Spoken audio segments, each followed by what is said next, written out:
Vous êtes-vous déjà demandé à quoi servent exactement les consultants en entreprise? En effet, si leur utilisation peut se révéler très onéreuse, leur utilité n'est pas toujours aisément mesurable. Si vous recourez à un consultant en système d'information, vous pourrez vous en tirer à un peu plus de 600 € par jour. En revanche, si vous voulez un cabinet de conseil en stratégie internationale, comptez plus de 7 000 € par semaine par consultant, plus au moins 10% de frais, et il se déplace toujours en équipe. Au total, pour une mission de 3 mois, cela peut atteindre 1 million d'euros. Qu'est-ce qui justifie exactement ces tarifs?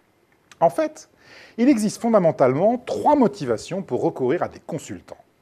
Premièrement, les consultants peuvent savoir faire ce que votre entreprise ne sait pas faire elle-même. Par exemple, s'implanter en Chine ou concevoir un nouveau modèle économique.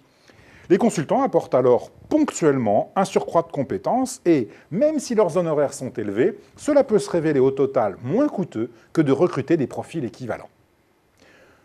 Deuxièmement, les consultants apportent un regard extérieur sur les pratiques de votre entreprise, ce qui permet d'échapper à un excès de confiance ou de consanguinité. Ils peuvent étalonner vos ressources et vos compétences par rapport à celles de vos concurrents, voire par rapport à celles d'entreprises qui interviennent dans d'autres industries, ce qui est toujours porteur d'innovation. Ils constituent ainsi une bonne mesure externe de votre performance interne.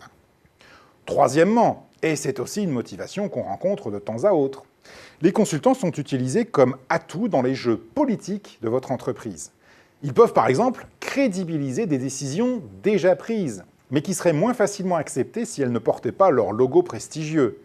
Ils servent alors de catalyseurs. Parfois, ils permettent aussi à certains dirigeants peu scrupuleux de se déjuger.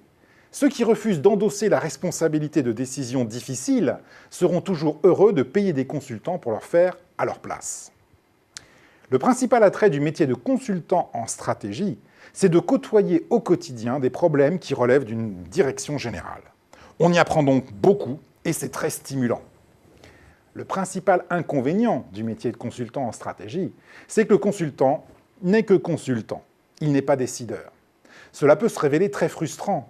Bien des consultants talentueux se demandent ainsi ce qu'ils feraient s'ils étaient à la place de leurs clients dans la vraie vie.